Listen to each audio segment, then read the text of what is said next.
In 1936, the League of Nations Secretariat moved to its new premises, the Palais des Nations.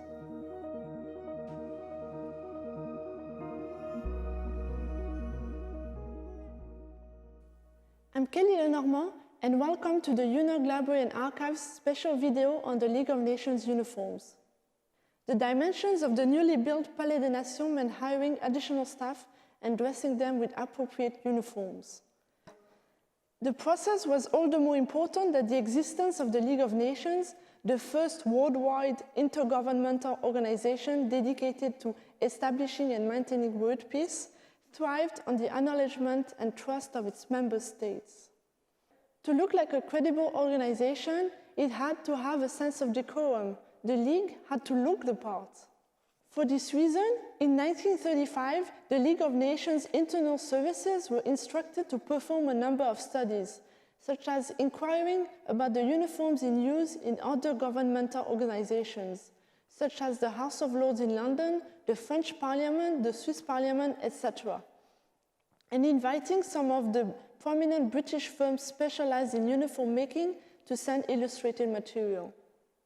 After 2 years of discussions, from 1935 until 1937, it was decided that the uniforms would be dark blue, the League of Nations' dominant color and the preferred color of the Secretary Generals.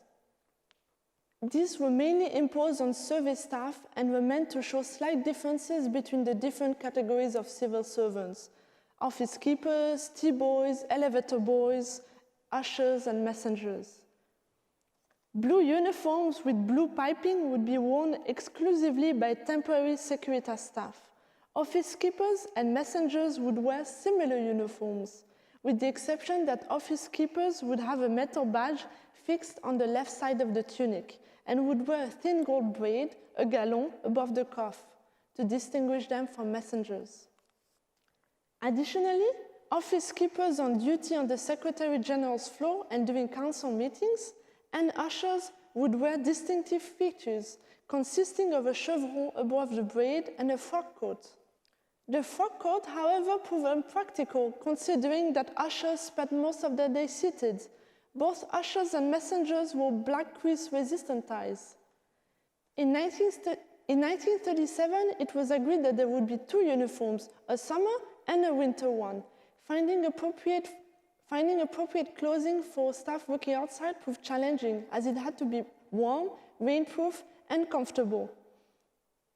Pieces of fabric were mostly ordered from Swiss and British factories.